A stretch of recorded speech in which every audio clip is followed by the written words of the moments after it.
Hey guys, in today's video, I'll be talking to you about one simple sales script that I used in the last 4 years to close over $500,000 worth of sales. And without completely bragging about this, I'm just going to give you a quick introduction of myself. My name is Tim. I run my own business right now, but in the past, I sold all sorts of fancy B2B sales solutions, such as Clasha, which was an African payment gateway based out of Nigeria. This company specifically, I also use this exact script to sell to some bigger companies whilst working for Crowdsy, which is a market research startup based out of London. And we even implemented this for some direct-to-consumer brands, for example, Bosso, which basically is a construction marketplace which sells directly to consumers. And there's more B2C. So I have no doubt that this exact script that I'm going to show you today can be applied to any business. And the idea behind this is to make it so dummy-proof that any teenager, just like myself at the time when I was just starting this role, I was literally probably about 18, any teenager can use this script to confidently go through the agenda, go through the talking points, and be more likely to close the prospects. Now, no, it's not going to work 100% of the time because I'll be lying if I was saying that, right? But I promise you it's the best script that I've seen to date, and this is the best script that I would recommend to any early stage startup or early stage company, agency, whatever you are. 99% of the time, this will be the right sales script to get started with. So without further ado, first of all, let's talk about the structure, and then I'll give you the exact wording, and we'll go through the wording, and then of course, I wouldn't leave you hanging. I'll also give you the exact template so you can copy and paste this into your business completely for free. So first of all, let's talk about the structure, as I already mentioned a million times. The first thing we need to understand is that CLOSE is an acronym. C stands for clarifying why the lead showed up to the call. So the only assumption that we're making before this call is that the person books in the call, right? Because typically you wouldn't, they would be booking in the call with you. And when they do book in the call with you, the first thing that you would say when you just meet them on the call and after you jump off all of these, like, how are you and like, what's the weather like and all of that small talk, you would transition into clarifying why the lead was on the call. So you would say something like, hey, why are you on the call? What do you expect to learn by the end of this call? Once again, I understand this is common sense, but this is just laying the groundwork for the rest of the pitch. Next up, we'll be laying out the agenda. So you will tell the lead what this call will be about and what structure you will follow. Once again, we'll touch on the structure later on, but typically you will say something like, hey, let's just start with some quick introductions. I will probably need to ask you a couple of questions to better understand your situation, to better understand the pain points they're going through right now. And then later on, we can discuss if our solution is something that can address your headaches. Does that sound fair? And then they just have to give consent to you, of course, for you to actually go through this agenda. Now, the reason that we are going to lay out the agenda this way is because we don't want to give the agenda to the prospect. Because if they just lead the agenda, they'll just be asking you stupid FAQs all day long. And once again, they will come out of this just receiving a pitch rather than, further uncovering their headaches and their pain points, which will then help you make a better business case for them. Now, next up, we'll be overviewing their current pain points using a framework called Spiced. And once again, I'll make sure to link another video right here about the Spiced framework if you're watching this on YouTube. And the reality about the Spiced framework is that it basically overviews the lead's current pain points that they're going through. And a lot of the time, I talk about this quite a lot. You don't want to be the annoying car salesman that just pitches you the car and tells you like the horsepower and all that boring stuff. You want to be to adopt a doctor's mindset, so like a doctor's mentality. So the first thing that we have to do is find the symptoms, right? And hence we're going to find the pain points here using Spiced. When you find the symptoms, you can then diagnose the root cause of the problem and then prescribe the solution. That's way more consultative and way more nicer than just being shamelessly pitched all the features of a useless product in a commoditized industry, right? And I know this for a fact. I run an agency, and 99% of the time, or a lot of the time at least, sometimes a prospect comes to the call, regardless of the qualification that you did before. You need to uncover their pain points. If you just jump to the pitch, the chances are they wouldn't, even if they love the products, they're just not at the right stage to buy just yet. So that's why we'll do an overview of the current pain points here. And only after we uncover 2, maybe 3 headaches this prospect solves, we can sell them the vacation. So we can sell them this absolute sensation of a product that you're selling. And this will be a smooth transition to a sales pitch. So you will switch. And here, one thing to really, really get correctly, we're not going to jump in for the killer pitch and say, oh, we are this B2B payment gateway, which provides whatever, like lower transaction fee transactions across the African continent. We're not going to say that because no one cares, right? Instead, we're going to transition to, oh, you know what, Jordan? Speaking to you today actually reminds me of Susan, who I spoke to yesterday, and she was frustrated similarly to you about the 3.9 transaction fees with Stripe, not to mention this other headache that's, or whatever, like trading exotic currencies and accepting exotic currencies is difficult. Now, does that sound familiar? And this is the difference between being a bit more subtle in the sales pitch and being a bit more smooth, and being purely transactional when you're just selling the vacation. So in my opinion, the best transition in the sales pitch should be from forgetting about all of this, like we are this company, forget it, drop it, like no one cares, and transition to this sentence structure of just starting with, oh, you know, speaking to you today reminds me of blah, blah, blah, blah, blah. And once again, I've seen this work absolute wonders before, and I would very much recommend that. Next up, we'll handle objections. Now, there are a lot of random LinkedIn gurus that you can read about objection handling. I wouldn't cover this too much. It will probably be a separate video in itself. But the idea behind it is when you're done explaining the product, all we need to do is just say, hey, just curious. I know I've spoken for a while here. Do you have any questions, right? So here we'll then handle any objections or any questions. And then finally, when we wrap up the objections, we wrap up the product and the pain points. They ask all their questions, is getting to the business end of the meeting. And all we're going to do now is just reinforce the next steps.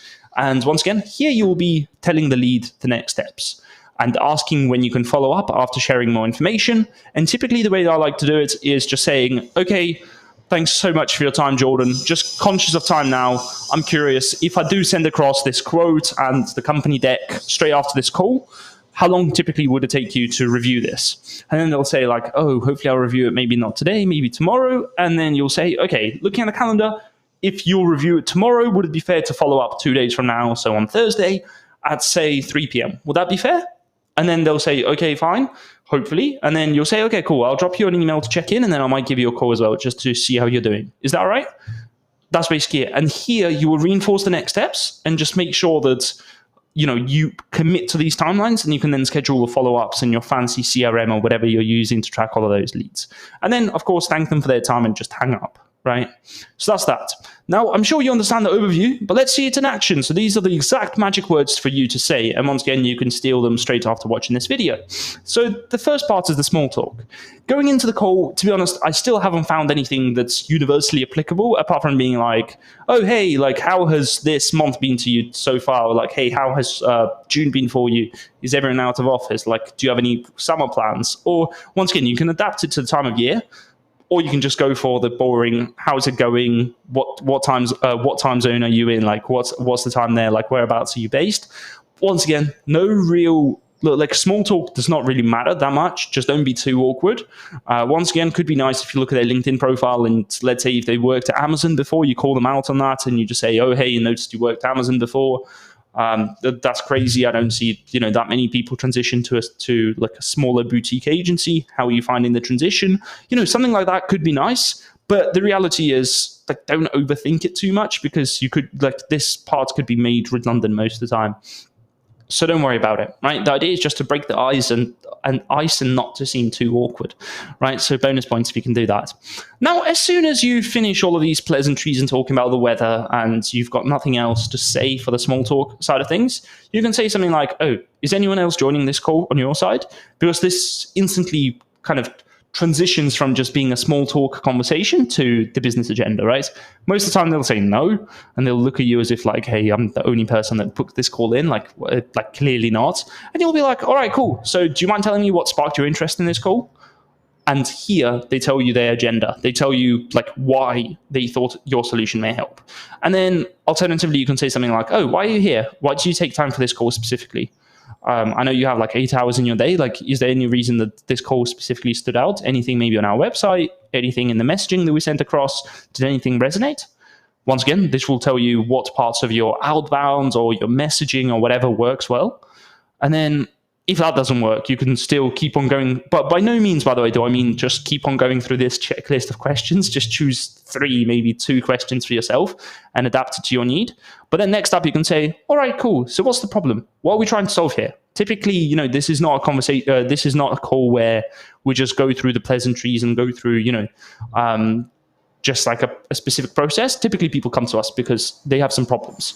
And over here, you just say, like, what's the problem that we're trying to solve? And why is this problem important to you? Now, at this point, if the lead doesn't point to a problem or reason for the call, you need to scan for pain points. So essentially here you'll say, all right, cool. So Jordan, typically, just so we're on the same page, heads of sales like you jump on calls with us because they're struggling with generating leads, not to mention that they don't want to hire a team of SDRs to handle all of their manual outreach. Now, is that relatable? And basically what we're doing here is we're trying, like, if they're too shy to tell us what the problem is, we'll just be scanning for this using what we call problem statements.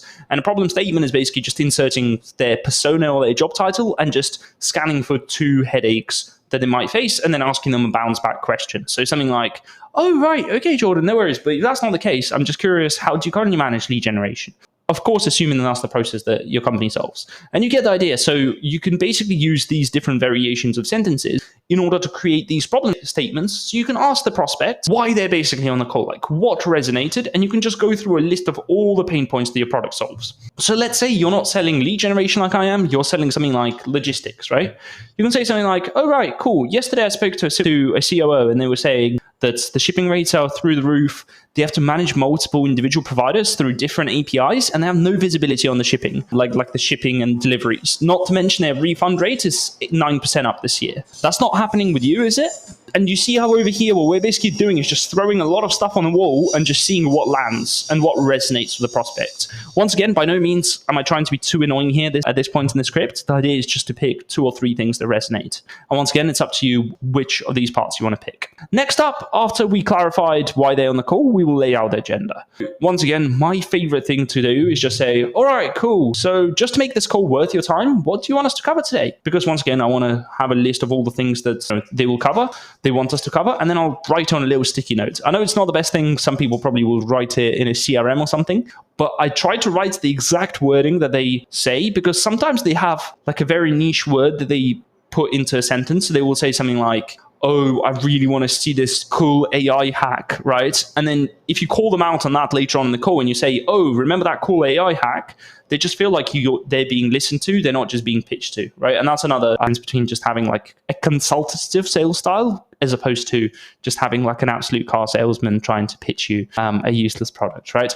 So that's that. The first question, to make this call worth your time, what do you want us to cover today? Next up, sure, we can cover that. Mind if I ask a few questions before that to understand better your current way of doing things related to this process? And once again, you would always need to say related to, and then let's say like your supply chain processes or whatever the hell the process is that you're trying to fix for them. So let's say if you're selling like construction materials, you would say something like, hey, all right, of course we can cover this, but do you mind if I ask you a couple of questions about how you source your current materials?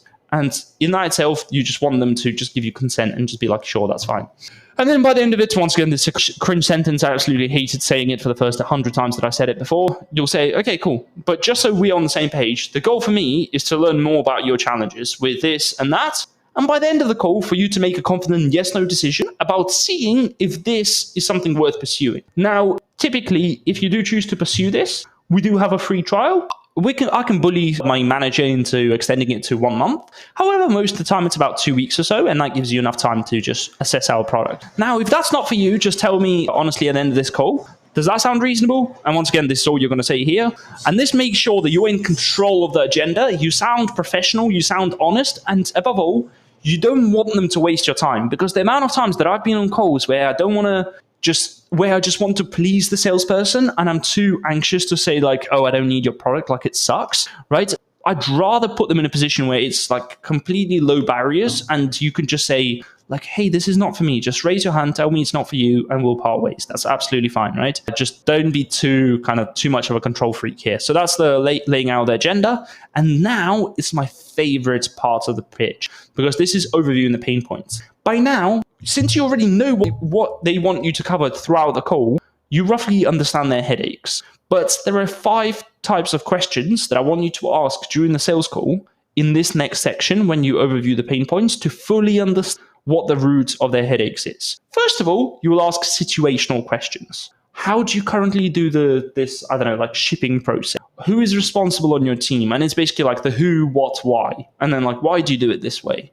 And then like, how has it been for you so far? That's basically the situational questions. Once again, I'll do a separate video on this if you like this video. Next up after that, pain questions. You will then transition from asking about the situational questions and you'll say, oh, isn't this process a bit manual? Isn't it a bit time consuming? Do you find it a bit challenging? So here you're just trying to scan for kind of pain, right? Like, if they're on this type of call, the chances are you're selling a painkiller. You're not selling like a complementary product that's completely, like a luxury item most of the time. So here, just grill them on the pain points and just like insert as many like anxiety inducing words as possible, where you will say, oh, is the current way you do this process, an absolute nightmare? Is this keeping you up at night? What about Jordan, your your CEO? Like, is he happy with it? It's because here we're trying to understand the pain point. After that, impact questions. Impact questions, for instance, what happens if this issue isn't solved? Do you have a timeline for when you want this fixed by? And like, what would your job or life be like 6 months from now if this isn't solved? Now, once again, some of these are cringe. Some of this could be better. In the actual spiced sales script, which is a separate framework that I'll be introducing you to, in that one, we have a list of all the impact questions so that you can pick one or two, because a lot of them will be a lot, like way too cringe for, an average salesperson to ask. Finally, we'll also have critical event questions, when you will say something like, when does this need to be solved by? When's the next quarterly task that would require our software? Like, what's the next opportunity? Like, if I had to put a note in our diary for when this process will next repeat itself, like, when would it be? Would it be next week? Would it be tomorrow? Will it be today? Like, what kind of time horizon are we talking about? And do you have a plan quarterly to fix this? Is this like a nice to have? Like, what's the level of priority here? And then finally, decision questions. Decision questions are a lot easier. Typically, you're just basically trying to understand from the situational questions, you would already understand who in the team is involved. And here you will say something like, okay, so when you choose a provider for this specific problem, what are you exactly looking for? So if you had to find a 10 out of 10 killer product, what are you exactly looking for? Because for this, if they tell you 3 or 4 different things, all you're up against is 4 things in order to sell them this product, right? So let's say they tell you it's the transaction fees, the exchange rates, and something else. You know that all you need to do is just compare their current transaction fees to their, to our transaction fees, and their exchange rates to our exchange rates. And then you're basically sorted, right? So I'm sure you're hopefully with me by this point. But the goal here is to understand the decision criteria and to understand the decision makers. So a lot of the time I would say something like, oh, by the way, Jordan, last time that you bought a similar software or you considered a similar software to us, who was involved in this process? Oh, nice. And then I'm just going to write down their names just so I understand who is in the buying committee. Is it just the founder? Does their co-founder come in? Like, who is involved, right? And then it could be nice to say, oh, like, have you spoken to some of the other guys? Have you seen what's out there? Just so you understand what you're up against in this negotiation process as well.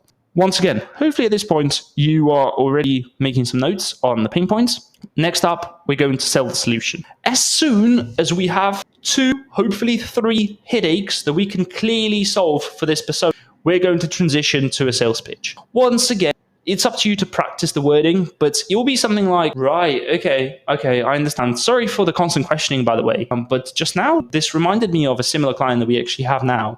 They also seem to be from, and then you just insert the industry, and you'll say, well, similarly, a couple of the other headaches that they have are X and Y, and just make these headaches like very, very similar to their headaches, and then just explain how your product can rescue them, right? So typically, when you sell them the solution in this part, I would always say, oh, right, this reminds me of X client. They were also facing this headache of having inflated shipping rates, not to mention that every single time the custom duties were through the roof and there were so many hidden fees in the process with their current whatever shipping provider, no visibility as well. Now, would you mind me sparing a couple of minutes just to walk you through how they went from this to having 24/7 customer support, full transparency, and blah, blah, blah, blah, blah, right? Of course, you can't do it too much of a contrast here. You don't want to make your product seem like it solves like 100% of the problem. You probably want to solve like 95% of it. Otherwise, it just sounds too good to be true. But still, you get the idea. The key wording here is, hey, this reminds me of. And never, honestly, like never, if I absolutely hate salespeople that do this, when they just go through like a passionate rant about their product, being like, oh, we are this, we're that. Like, no one cares. Just talk about the customer and talk about how you solve their problem. Right, so that's that. And then if the lead isn't enthusiastic about all of this, like reminds me stuff, you can say, okay, based on what you heard, is there anything that doesn't sound right about our set? And sometimes I try to say this in an empathetic way, and the reason for that is it helps me to qualify. If they say, oh yeah, your pricing is absurd, or hey, you haven't answered any of my questions, you can then counter that objection. But you need to know where you're up against. So once again, if this reminds me of part does not seduce the prospect fully, all you need to do is just say, based on what you heard, is there anything that doesn't sound right about our service or our product or our offering or something like that? Next up, I'm not going to go through all the objections in the world because let's be real, you're probably not going to remember all of those. But I'm just going to say, let me pause here. Do you have any questions? This will be for the section of empathetically handling objections. So after we pitch them, after we asked about, hey, like, is there anything wrong with our service? You'll say, hey, let me pause here. Do you have any questions? Based on what you heard, do you have any concerns with how we can help you tackle this specific headache? And once again, there is a separate guide, I think, that I made on handling objections. If I do find it, it'll be linked underneath the video as well. And if they complain about price, stress the value and ROI, blah, blah, blah, like, once again, I'm not going to go into too much detail here. Now, also on top of that, another couple of things, like, I'm not going to cover those, but next up, like, just to wrap up all of this script stuff, it's about reinforcing the next steps, and the next steps are really important. So typically, at the end of the call, I will always use the word typically, and it's really, really repetitive every time. So I will always say, hey, just so we're on the same page, map out the next steps. For that, I need for you to tell me what you're thinking right now. Either it's a passionate yes, and you tell me that you're open to trying us out on a free trial, you want to see our company deck, and you want to sync with us in the next 7 days, so like catch up with us in the next 7 days over a quick call, which is totally fine, and that's great, and I can send you all the information in the follow-up later today, and I'll check in 3 days from now. Or alternatively, based on what I heard from, or based on what you think right now, if that's not for you, just be honest with me. Absolutely, totally fine with me, and all I'm going to do is just send you a quick thank you note straight after this, and we can part ways and we'll be absolutely fine. Now, based on what you heard, which of these two options resonate? That's probably one of the most basic ways that I would do it, where you're mapping out the next steps and you kind of put them in one of two boxes, right? You say it's either you love us and we do this, or it's not a fit and we part ways. Like, which one of the two is it? And then they can be honest with you, hopefully, and choose the right option. And that spares you all the details about following up and stuff as well. Now, on top of that, if interested, you can also say something like, oh, mind if I don't hear from you within a week of sharing the information, blah, blah, blah. Like, all of this, like, really soft stuff. A lot of people will tell you about this, like, random acronym. I think it's like BAMF or something, like book a meeting from a meeting, where they'll say, oh, right, okay, like, as next steps, how about booking a call for next week to go through, the proposal and stuff. Once again, I do think it works for some people, but personally, in my case, sometimes when I'm selecting a vendor or a supplier or a software or whatever, I absolutely hate the kind of salespeople that tell me like, oh, hey, I'll send you the information and let's book a call for next week, because I just think they're overly desperate. And I think it's not a good reflection of the company. So I like to sell the way that I like to buy. And following that logic, I just think if they genuinely believe in your product, they will buy. You don't need to tell them to book in another call from this specific call, at the very least, like from my kind of moral, from like my ethical stance here. But once again, up to you. You can try pushing them towards a call and getting it booked in and sending them the calendar link on that exact call. But for the world in which I am in now, that's not something that I'm doing actively right now. So that's basically that in a nutshell. If you want to grab the full guide with this sales script, once again, I don't think I'm even asking you to opt into it this time. So once again, that you'll be linked right underneath the video. You'll be all over here. Now, more than that, you'll be linked with a video as well. And you can even get a Google Docs copy so that you can just feed it to ChatGPT and then just basically adapt it to your business needs as well. As always, if you're watching this on YouTube, please like this video. Please comment something nice. If you have any questions or if you have any sort of like feedback on this kind of video, let me know. And hopefully this was worth the hype. So make sure to subscribe to the channel, check out the playlist with all the sales principles. This is one of the sales principles videos that I'll be releasing, and I'll be releasing all of them inside of the YouTube channel. So I hope you enjoyed this. All the best in the meantime. Have a good one. Cheers.